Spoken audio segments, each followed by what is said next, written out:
المكتب التعاوني للدعوة والإرشاد وتوعية الجاليات بمحافظة بدر.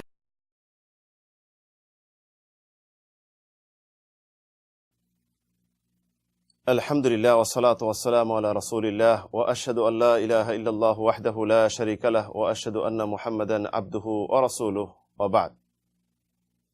সুপ্রিয় দর্শক ও শ্রোতা মণ্ডলী, আল্লাহ রাব্বুল আলামিন আমাদের সম্পদ সম্পর্কে দুটি প্রশ্ন করবেন কিয়ামতের দিন। এই প্রশ্নের উত্তর অবশ্যই আমাদেরকে দিতে হবে। একটি প্রশ্ন হবে সম্পদ আমরা কিভাবে উপার্জন করেছি, আয় করেছি। আরেকটি প্রশ্ন হবে সম্পদ আমরা কিভাবে ব্যয় করেছি। এই দুইটি গুরুত্বপূর্ণ প্রশ্নের উত্তর অবশ্যই আমাদেরকে আল্লাহ রাব্বুল আলামিনের কাছে দিতে হবে। এই সম্পদ একজন মুসলিম উপার্জন করবে হালাল পর্যায়ে, হারাম থেকে সে অবশ্যই দূরে থাকবে। এটি হলো মুসলিম ইমানদারের দায়িত্ব, কর্তব্য। আল্লাহ রাব্বুল আলামিন সূরা বাকারায় একজন মুসলিমকে অন্যায়ভাবে আত্মসাৎ করতে, হারাম খেতে নিষেধ করেছেন। যেমন ঘোষণা করেন সূরা বাকারার 188 নম্বর আয়াতে, ওয়ালা তাকুলু আমওয়ালাকুম বাইনাকুম বিল বাতিল ওয়া তুদলু বিহা ইলাল হুকাম লিতাকুলু ফারিকাম মিন আমওয়ালিন নাসি বিল ইসমি ওয়া আনতুম তা'লামুন। যে তোমরা পরস্পর একজন আরেকজনের সম্পদকে অন্যায়ভাবে গ্রাস করো না এবং তোমরা বিচারকের নিকট পেশ করো না এই উদ্দেশ্যে যে অন্যের সম্পদকে তুমি অন্যায়ভাবে গ্রাস করতে পারো, অন্যায়ভাবে তুমি জানা সত্ত্বে। আব্দুল্লাহ ইবনে আব্বাস বলেন, এই আয়াত ওই শানে অবতীর্ণ যে ব্যক্তি অন্যের নিকট কিছু আমানত রেখেছে, তার কোনো দলিল প্রমাণ নেই, কোনো সাক্ষী নেই, কিন্তু যার কাছে আমানত রাখছে সে অস্বীকার করলো। পরবর্তী দুইজনের মাঝে ঝগড়া হলো, ঝগড়া হওয়ার পরে বিচারকের নিকট পেশ করা হলো। বিচারকের নিকট পেশ করে সে অন্যায়ভাবে গ্রাস করলো, সে পাপিষ্ঠ, অথচ সে জানে যে এটি হক অন্যের। এই সম্পদ একটি পরীক্ষা, যেই পরীক্ষা আমাদেরকে আল্লাহ রাব্বুল আলামিন নিচ্ছেন এই সম্পদের মাধ্যমে। যেমন রাসূল সাল্লাল্লাহু আলাইহিসসাল্লাম ঘোষণা করেন, ইন্না লিকুল্লি উম্মাতিন ফিতনা ওয়া ইন্না ফিতনাতা উম্মাতি আল মাল। যে প্রত্যেক জাতিকে আল্লাহ রাব্বুল আলামিন পরীক্ষা ফেলেছেন, ফিতনা বিপর্যয়ে ফেলেছেন। আমার উম্মতের ফিতনা পরীক্ষা হলো সম্পদ। এখন আমরা সম্পদ উপার্জন করতেছি, ভ্রুক্ষেপ করি না, তাকাইও না হালাল নাকি হারাম। তবে জেনে রাখুন, রাসূল সাল্লাল্লাহু আলাইহি সাল্লাম এটি ভবিষ্যৎবাণী করে গেছেন।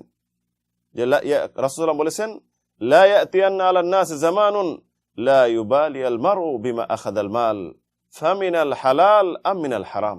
যে মানুষের মাঝে এমন একটি সময় আসবে, সে দৃষ্টিও দিবে না, কোনো কিছু মনে করবে না, সম্পদ শুধু উপার্জন করবে, এটি কি হালাল নাকি হারাম এদিকে ভ্রুক্ষেপ করবে না। আজকে আমরা দেখা যায় সম্পদ উপার্জন করতেছি, সম্পদের পাহাড় করতেছি, কিন্তু হালাল হারামের দিকে দৃষ্টিও দিচ্ছি না।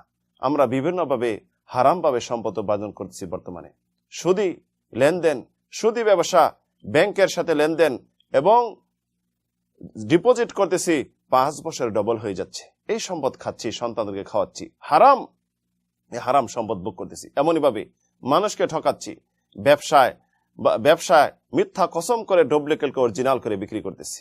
এমনই ভাবে মানুষকে প্রতারণা করে, ধোঁকা দিয়ে মানুষের সম্পদকে নিয়ে যাচ্ছি।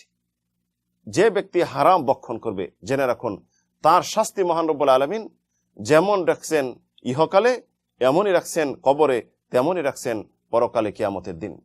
ইহকালে শাস্তি, আল্লাহ রাব্বুল আলামিন যে হারাম ভক্ষণ করবে এই হারামের বরকতকে নষ্ট করে দিবেন, হারামের বরকতকে মিটিয়ে দিবেন। যে সুদ খেয়ে, ঘুষ খেয়ে হারাম উপার্জন করবে, আল্লাহ রাব্বুল আলামিন এর বরকতহীনতা করে দিবেন এবং তার শারীরিক, মানসিক, পারিবারিক টেনশন, বিভিন্ন বিপদ আপদ চাপিয়ে দিবেন। কবরের শাস্তি, মৃত্যুর পরেই শাস্তি শুরু হয়ে যাবে। একটি ঘটনা ইমাম বুখারী রাহিমাহুল্লাহ তার সহিহ গ্রন্থে উল্লেখ করেন যে একটি কৃতদাস মুদঈম রাসূল সাল্লাল্লাহু আলাইহি সাল্লামের সাথে খাইবার যুদ্ধে গিয়েছিলেন। খাইবার যুদ্ধে যাওয়ার পরবর্তী হঠাৎ করে একটি তীর এসে সে শাহাদাত বরণ করলেন। সাহাবীরা বলেন, হানি আল্লাহু বিশ-শাহাদা, তার না কতই সৌভাগ্য, সে শাহাদাত বরণ করেছে। রাসূল সাল্লাল্লাহু আলাইহি সাল্লাম শুনে বলেন, কাল্লা ওয়াল্লাযী নাফসি বিয়াদিহি ইন্না শামলাতাল্লাতী আসাবাহা ইয়াওমা খাইবার লাম তুসিবহুল মাকাসিম লা তাশতাইল আলাইহিন নার।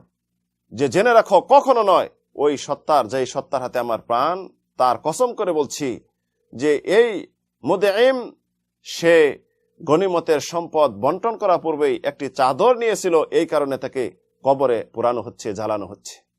তাহলে বুঝতে পারলাম হারাম যদি ভক্ষণ করেন কবরে শাস্তি শুরু হয়ে যাবে।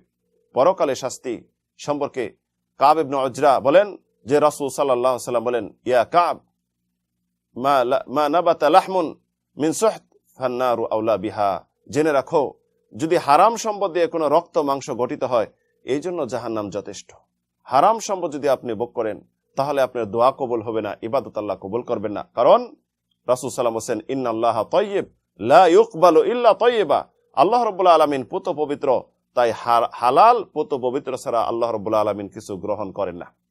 এই হাদিসটি বলার পরে রাসূল সাল্লাল্লাহু আলাইহি সাল্লাম এক ব্যক্তির কথা উল্লেখ করেন, যে ব্যক্তি অনেক লম্বা দীর্ঘ সফরে ক্লান্ত পরিশ্রান্ত হয়ে গেল, মাথার চুল আলো থালো, মুখ ফ্যাকাশে হয়ে গেল, শেষ পর্যন্ত বিপদে পড়ে হাত উঠিয়ে বলে, আল্লাহ ইয়া রব ইয়া রব, হে আমার প্রভু হে আমার প্রভু।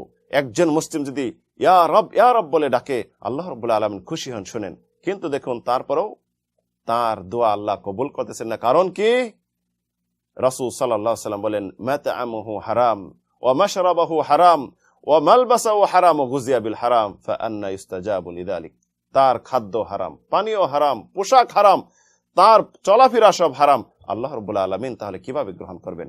সম্মানিত ভাইরা, আমরা ধোঁকায় পড়ে, শয়তানের ধোঁকায় পড়ে হারাম মাল ভক্ষণ করতেছি, ভ্রুক্ষেপ করতেছি না, আর শেষে ভালো ভালো কাজ করে দিচ্ছি, দান সদকা করি, মসজিদ নির্মাণ করি, কল নির্মাণ করি, ফকিরদের অভাবীদের দান খয়রাত করি, মাদ্রাসায় দান করতেছি যে আমি হারাম থেকে মুক্ত হব, জিম্মা থেকে মুক্ত হব।